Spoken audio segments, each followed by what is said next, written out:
بسم اللہ الرحمن الرحیم۔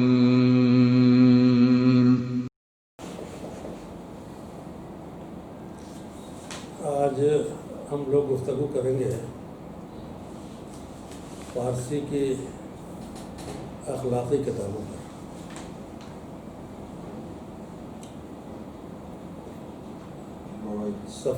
اس سبق کے آغاز سے پہلے پچھلے روز جو میں نے آپ لوگوں سے امام غزالی سے متعلق گفتگو کی تھی، اس سبق کا عنوان حجت الاسلام امام غزالی لکھا ہے۔ اس نے امام غزالی،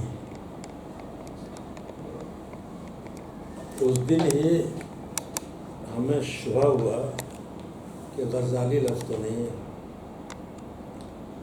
چنانچہ گھر جا کے 4-5 ڈکشنری، 4-5 ادبیات کی تاریخ وہ میں نے کھنگالی۔ ایک کتاب ڈاکٹر زہرہ خانلری کیا کی ہے، فرنگ ادبیات فارسی دری۔ اس میں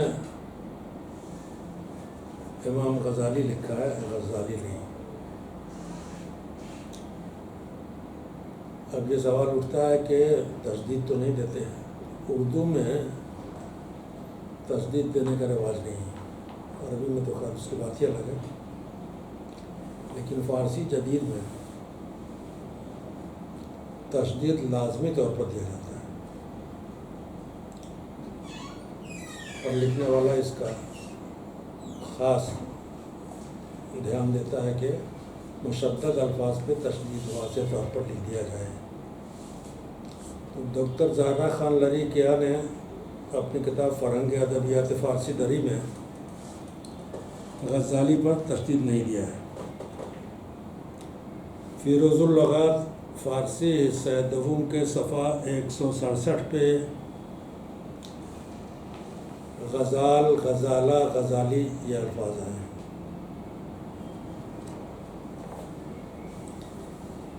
تو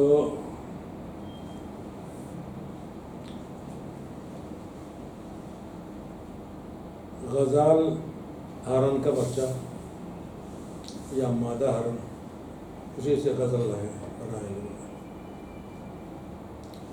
غزالہ ایک گاؤں ہے، قصبہ توس کے قریب۔ توس جہاں شاہنامہ فردوسی کا کی آرامگاہ ہے، اس کے 4-5 کلومیٹر دوری پر غزالہ نام کا ایک قصبہ ہے۔ تو اس قصبے سے وہ نسبت ہے امام غزالی۔ ان کے والد غزالہ تھے، غزال تھے، بنکر تھے یا بنکری کرتے تھے، اس لیے غزالی لکھا انہوں نے، یہ غلط ہے۔ یہ کتاب جن لوگوں نے تیار کی ہے اس میں نام ہی دیا ہوا ہے، اس سے ان لوگوں کی بدنیتی کا پتہ چلتا ہے کہ اس کو غزالی بنا دیا۔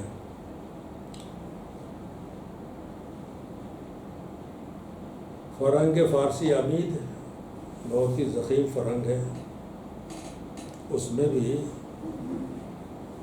غزالی ہی لکھا ہے، غزالی نہیں لکھا ہے۔ اور ان کا نام حجت الاسلام امام زین العابدین ابو حامد محمد بن محمد غزالی توسی، اتنا لکھا انہوں نے۔ یہ عنوان جو ان کا ہے حجت الاسلام امام زین العابدین، امام زین العابدین کو چھوڑ دیا اس میں سبق تیار کرنے والے نے،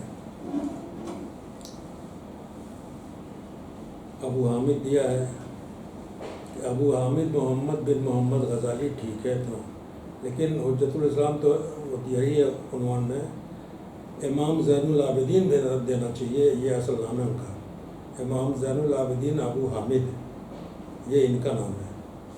ان کے والد کا نام محمد، ان کے والد کا نام بھی محمد ہے۔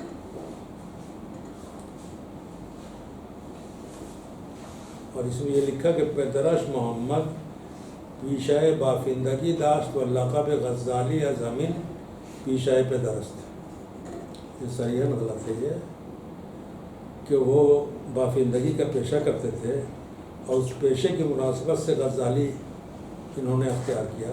اگر انہوں نے اختیار کیا تو ان کے والد نے کیوں نہیں غزالی لکھا جب ان کا پیشہ تھا؟ تو انہوں نے غزالی نہیں لکھا اور بیٹا لکھے غزالی، یہ قرینہ قیاس نہیں لگتا۔ بہرحال یہ تسامح ہوا سبق تیار کرنے والوں سے۔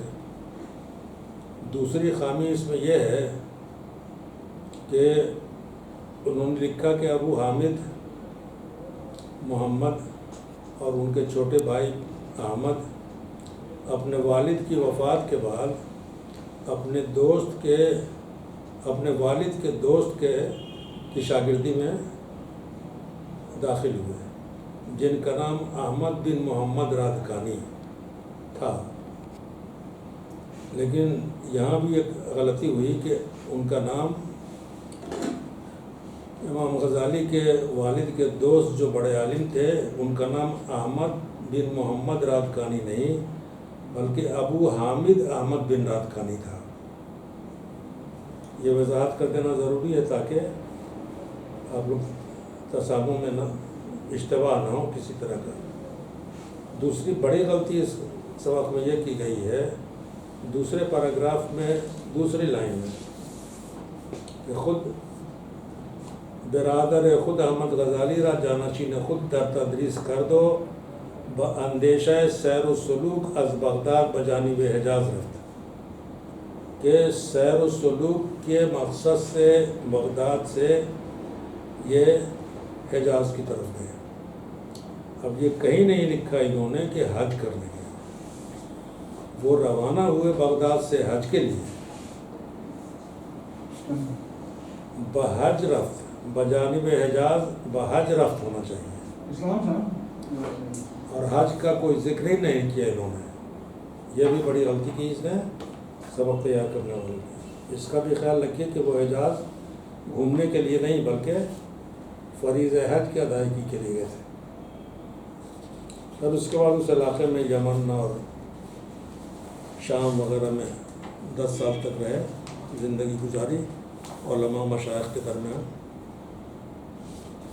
اب آج کے سبق پہ آتے ہیں۔ فارسی میں اخلاق کی تربیت، ایسے بھی دنیا کی تاریخ کا سرسری مطالعہ بھی آپ کریں تو آپ کو اندازہ ہوگا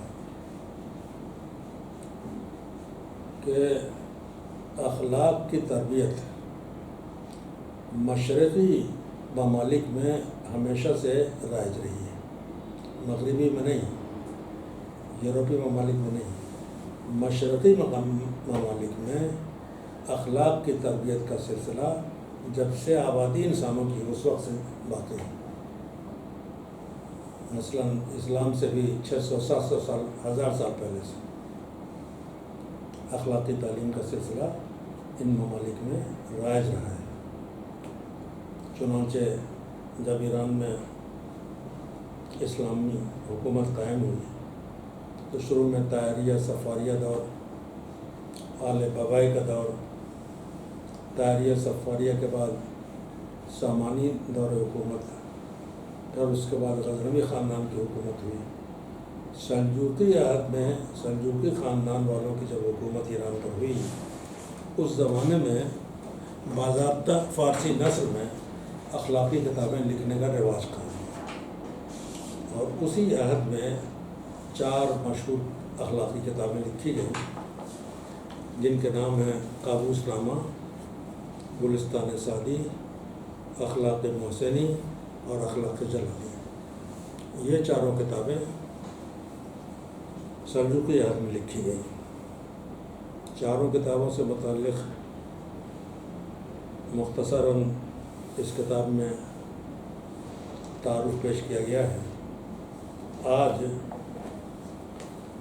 جو پہلی کتاب ہے قابوس نامہ، اس سے متعلق باتیں ہوں گی۔ سبق میں لکھتے یہ ہیں کہ قابوس نامہ کتابی است در پند و اندرس کہ امیر عنصر المعالی کیکاؤس بن سکندر نوادہ قابوس بشمگیر از پادشاہان آل زیاری برائے فرزند خویش گیلان شاہ نوشته است. پند اور نصیحت پر مبنی قابوس نامہ ایسی کتاب ہے جسے امیر عنصر المعالی کیکاؤس نے، جو سکندر کا بیٹا اور قابوس وشمگیر کا پوتا تھا، اس نے اپنے بیٹے گیلان شاہ کی تربیت کی غرض سے اس کتاب کو ترتیب دیا تھا. یہاں ایک لفظ ہے نوادہ قابوس وشمگیر. نوادہ یا نووا، یہ دونوں الفاظ فارسی میں پوتا یا ناتی کے لیے استعمال ہوتا ہے. پدر دادا، پسر پوتا، تو اس کے لیے پوتا کے لیے نوادہ استعمال کرتے ہیں یا نووا استعمال کرتے ہیں. اس ضمن میں ایک بات یہ عرض کرتے ہیں کہ رشتوں کی جتنی تفصیلات ہندوستانی معاشرے میں ہیں، چچیرا، پھپھیرا، خلیرا، ممیرا، بھائی بہن، چچا، خالو، پھوپھا، ماموں، اور پھر وہ سمدھی یا سمدھی کے بیٹے یا سمدھی کے فلاں چلاں، جتنے رشتے ہندوستان میں ہیں رشتوں کے نام، ایران میں یا مغربی ممالک میں اتنے رشتے نہیں ہیں، بہت مختصر رشتے ہیں. مقصد یہ کہ ہمارا جو فیملی سسٹم ہندوستان میں فیملی اسٹرکچر ہے وہ زیادہ مستحکم ہے، اور ہم لوگ یونیٹری فیملی سسٹم کے قائل نہیں ہیں، بلکہ ہمارا بہت پاپولر قسم کا خاندانی نظم ہے. تو انہوں نے لکھ دیا ویسے کہ وہ ان کے پوتا تھے اور اپنے پوتا قابوس وشمگیر کے تھے، اور انہوں نے کتاب لکھی گیلان شاہ کے لیے، اپنے بیٹے کے لیے. اور عنصر المعالی کا یہ اعلیٰ ظرف ہے کہ اپنی کتاب کا نام اپنے دادا کے نام پہ، قابوس وشمگیر کے نام پر قابوس نامہ رکھا. او تبرستان و گرگان و گیلان و تا حدود رے داشتہ واز پادشاہان دانشمند و ہنرور ایرانی است. او در موسیقی، شعر و نجوم دست داشته و در این کتاب فرزند خود را نسبت به فراگیری این گونه فنون راهنمایی کرده است. وہ عنصر المعالی تبرستان، گرگان، گیلان کا بادشاہ تھا اور رائے تک اس کی حکمرانی تھی. جو موجودہ تہران ہے وہاں پہ رائے نام کا ایک بہت بڑا شہر آباد تھا تقریباً 3000 سال پہلے، اور وہ راجدھانی تھا اس زمانے میں ملک کی. اب وہ شہر غیر آباد ہے، کھنڈرات وہاں ہیں. تاریخ کی کتابوں میں نام اس کا آتا ہے رائے، اور اسی رائے سے ریاضی ہے یا راضی ہے. امام راضی رحمۃ اللہ علیہ آتا ہے تذکروں میں، وہ رائے کے رہنے والے ہیں. اسی تہران کے قریب جو شہر تھا کبھی رائے، وہاں کے رہنے والے راضی.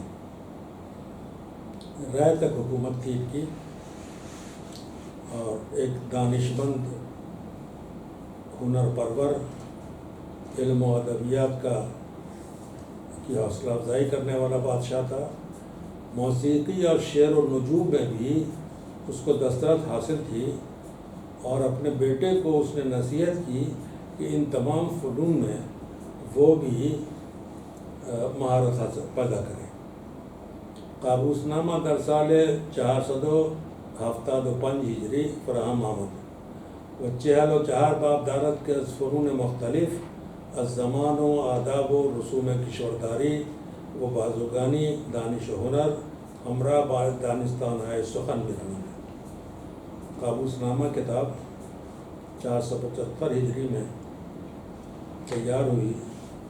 اس میں 44 ابواب ہیں جو مختلف فنون سے متعلق بحث کرتے ہیں.